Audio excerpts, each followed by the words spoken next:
Have you ever wondered how your sales performance compares against your competitors and peers? The B2B Sales Benchmark Report provides the definitive guide to what success looks like in 2021. See how you compare in terms of win rate, sales cycle, average deal value, relationships, and engagement. You can see the results and get the full report at ebsta.com/B2B-sales-benchmarks.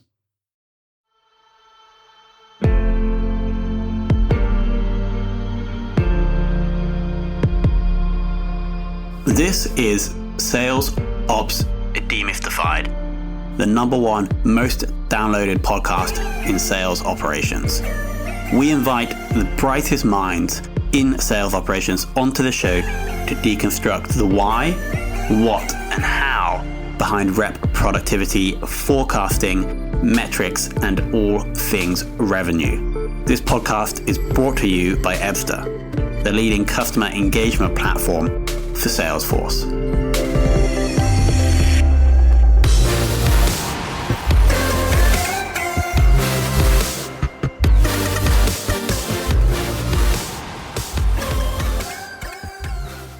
Hello and welcome to another very special episode of the Sales Ops Demystified podcast. Today we're joined by Erin Bush, who has a combined 12 years experience in leadership and operations, and in operations for the last 8. And has been running operations at a few companies that I know people listening will know, previously SalesLoft, and right now Pendo. So Erin, welcome to the show. Thank you. I'm excited to be here. So you mentioned just before we went live about you actually having a background in sales and then transitioning over. Can you talk a little bit about why you did that? Yeah, I started out as an SDR. And then moved into SDR management, and at that point was responsible for a lot of the reporting and quota development and commissions and operations stuff as a manager. But after that, I became an AE and then saw just how broken the sales process was, where it was the early days of marketing automation. We had tons of leads. We had no structure to prioritizing them or dispositioning them or automating follow-up. And there was just a lot that I wanted to fix, not just for myself, but for the rest of my team. And I thought doing that from an operations role would be the best way to do it. Got it. And which business were you when you kind of did that transition from SDR to manager to AE? So I was an SDR and SDR manager at an outsourced sales development company called Entrust Marketing Solutions. I don't think anybody's heard of it. It's not around anymore.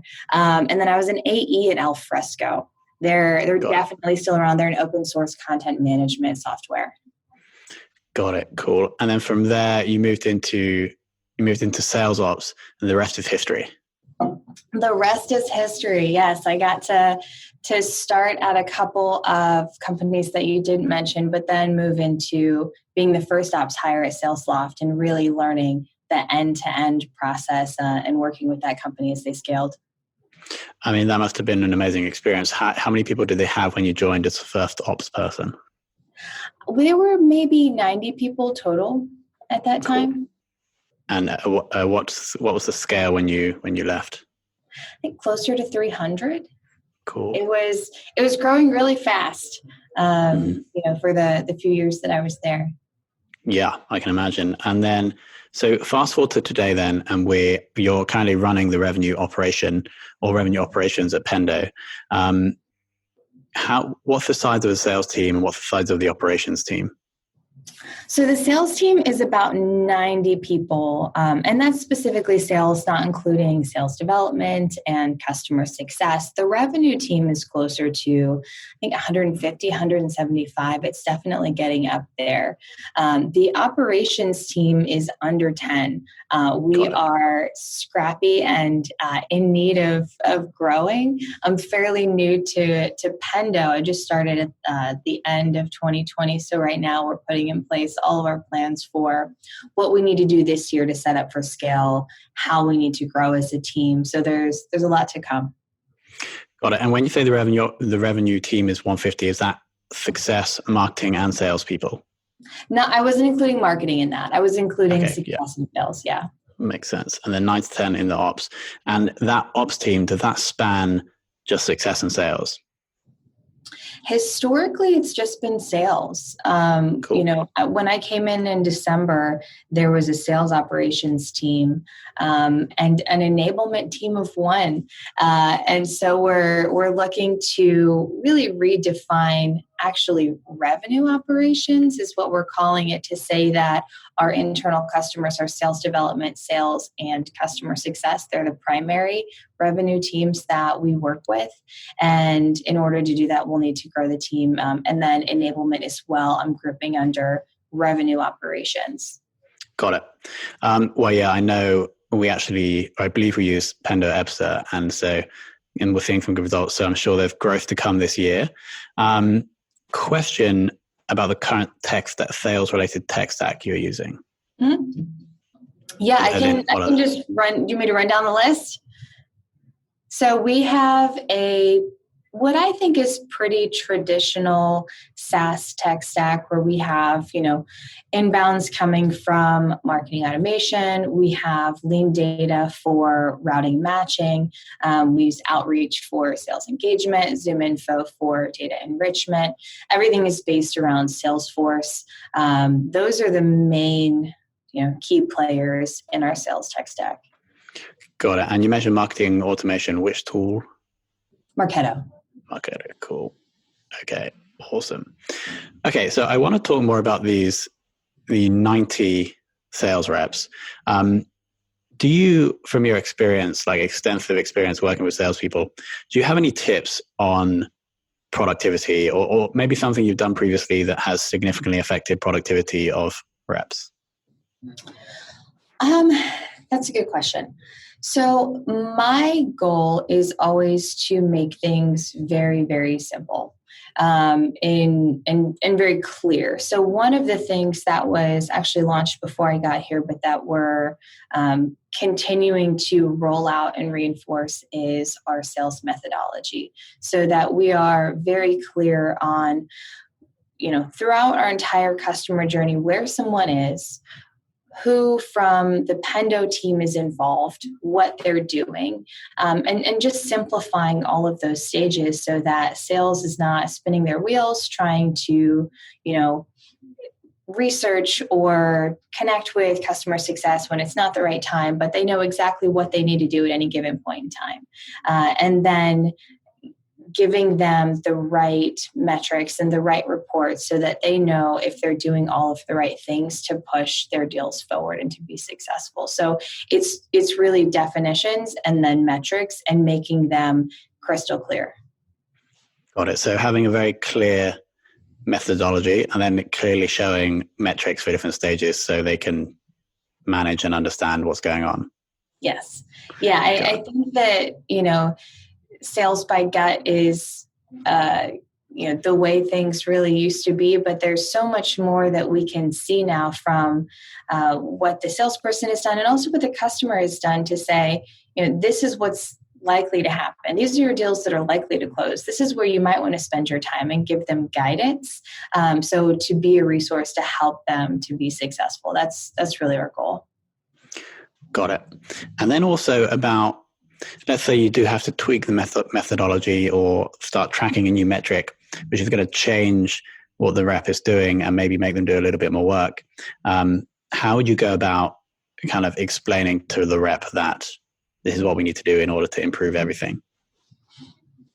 So we're actually in that process right now. So throughout the fall, we worked with the sales leaders to define the actions and the people involved at each stage. So, to start with, it was rather than just defining and explaining, it was getting people involved to help us understand the way things are done now and what's working and what's not so that we can come up with the right definitions. But then rolling it out to the teams. The first thing that I think is always really important is to get the leadership involved and bought in up front so that if there are sales leaders, because the team's pretty big now, so not every sales director was involved in the developing of the plan. A lot were, but some weren't. So getting all of the leadership up to speed and bought in, and then involving them in the rollout to their team so that they're, maybe one big training like we actually did at Sales Kickoff a few weeks ago, but that there's follow on, that they are the way that they're digging into deals and the way that they're coaching follows along with the methodology long term. Got it. And then I also want to ask about data quality. Is it your team's responsibility to maintain this and make sure everything's up to date? I think data quality is a really broad term, so it's difficult to just say yes or no. The way that I would break it down would be into two categories. There's source data and then there's our data, right? So source data is stuff like ZoomInfo, DiscoverOrg, Clearbit. What are we pulling where we say we've learned that companies of this size, this industry, this location, or people with this job title or this behavior are the right people that we want to connect with, we can certainly own that source data and make sure that that goes into the right places in the CRM.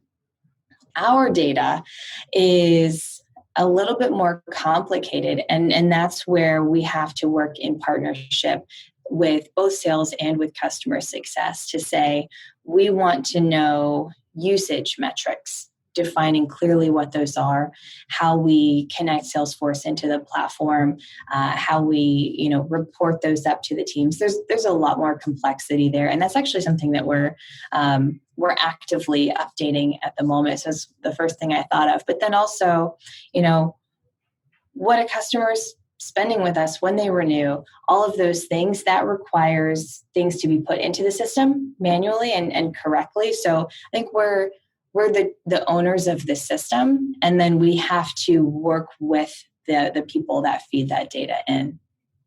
Got it. Makes sense. And then I also want to talk about maybe referring back to the time at SalesLoft with onboarding, because I assume you had to onboard a load of reps during that experience. So do you have any tips for effective onboarding? That's a good question for SalesLoft specifically, because SalesLoft, when I was there, we went through a whole evolution where prior to actually having an enablement function, the onboarding work was really done by our sales VP. And so he was very hands-on, but it ended up taking all of his time. So our task as an operations and enablement team was to pull everything out of his head, to understand and document his process so that we could then schedule things out for what could be built into a system, things that the reps would need to read or watch or listen to, and then what needs to be done in person, actual hands-on training, practice, validation of knowledge. And then once we documented it, we were able to have other people present that content so that it wasn't all dependent on one person. So it really was this evolution from one person who figured it out and did it really well to how we build that system to scale. Got it. Yeah. And that totally makes sense, because he probably had he knew exactly what to do and when, but no one else knew. And so it was never going to scale past however many new people per week or per month. Right. So that totally makes sense. And then currently with Pendo, so sales forecasting, are you guys involved in that process? We are. We're heavily involved. Have you been in my meetings? You're talking about everything we're doing right now. What should we talk about for sales forecasting? I'd like to understand the process from like no data to the final data, which is being reviewed with head of sales or CEO. Okay. So we are... Let me talk a little bit more broadly. So we're really looking at, let's say, two big meetings. I'll just group them into meetings. We have the capacity and pipeline meeting, and then the actual sales forecast meeting. So the capacity and pipeline meeting is, have we hired the right people, enough people into each role so that our selling capacity is meeting our goals? And then are we building enough pipeline so that we will be able to close enough deals to hit our goals? And that is really focused on both what marketing is sourcing and what sales development is sourcing. And so we looked at, as we talked about earlier, the definitions. As we looked at the definitions of our funnel, from the bottom up, if we have revenue goals, how much pipeline do we need? How many deals is that? What do we expect from marketing versus sales development? Having clear steps along the way. So the pipeline and capacity, really working with the sales development and marketing, and then forecasting, that's really where it's bottom of the funnel. It's the sales leaders talking about what they have in the later stages of opportunities and what they expect to close. So it all comes back to how we've defined the steps in the buyer journey and who's responsible for what at each stage. Got it. And you guys are running those meetings and collecting the data and presenting it? The sales leaders are presenting their forecast. It is revenue operations who's actually facilitating the meeting. Got it. And so the sales forecast is being presented to leadership. Correct. And then leadership would feedback on different deals and maybe help out if possible. Yes, exactly. Okay, got it. Sales leadership present. Okay, awesome. And then next question on metrics. So if you could only choose one sales related metric to measure for the rest of your career, which would you choose? Oh God. I would say opportunities moved into the pipeline is probably the number one. And I mean that really specifically moved into the pipeline, where you may have engagement from a prospect at an event on your website. Then they talk to sales development and they agree to meet with sales.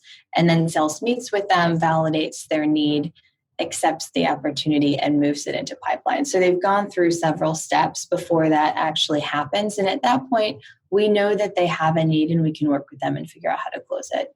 I think that getting down to later stages and revenue it's too late to know what's actually happening. Got it. And so here's when an AE would accept a lead who's come through either marketing or through the SDR team. Mm-hmm. And that's when the opportunity is created in Salesforce.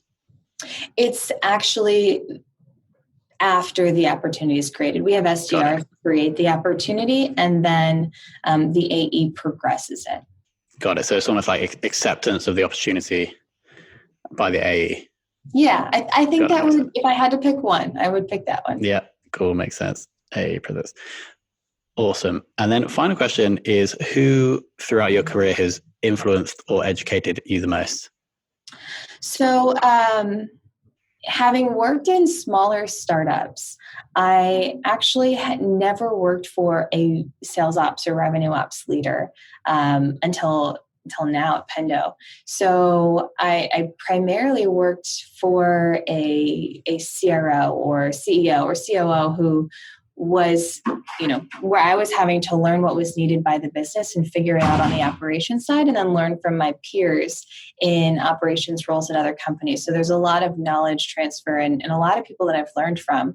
But for that reason, because there was not a lot of sales ops leadership, I learned mostly from sales leaders. So the one person, if I had to pick, would be Derek Grant at SalesLoft.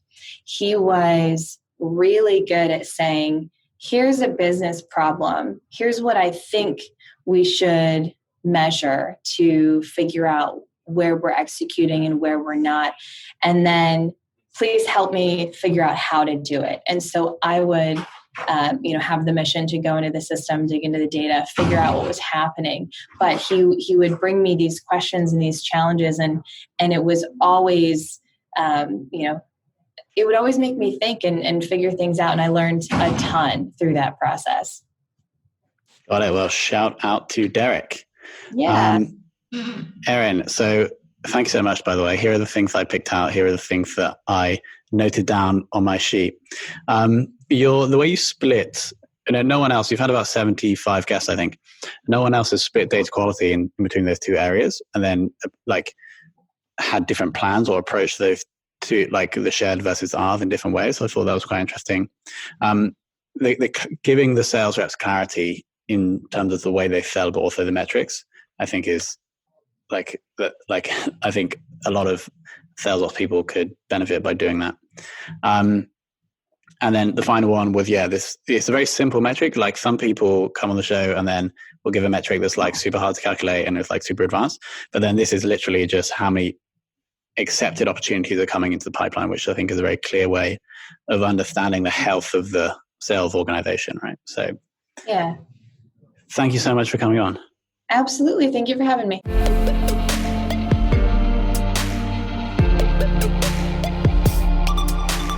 Thank you for listening to this episode of the Sales Ops Demystified podcast. If you are listening on a podcast listening application, then please subscribe, rate, and review. And if you have any questions about the show, if you know a guest, or if you have any questions about sales operations, just hit me up at tomhunt@ebster.com. That's tomhunt@ebster.com.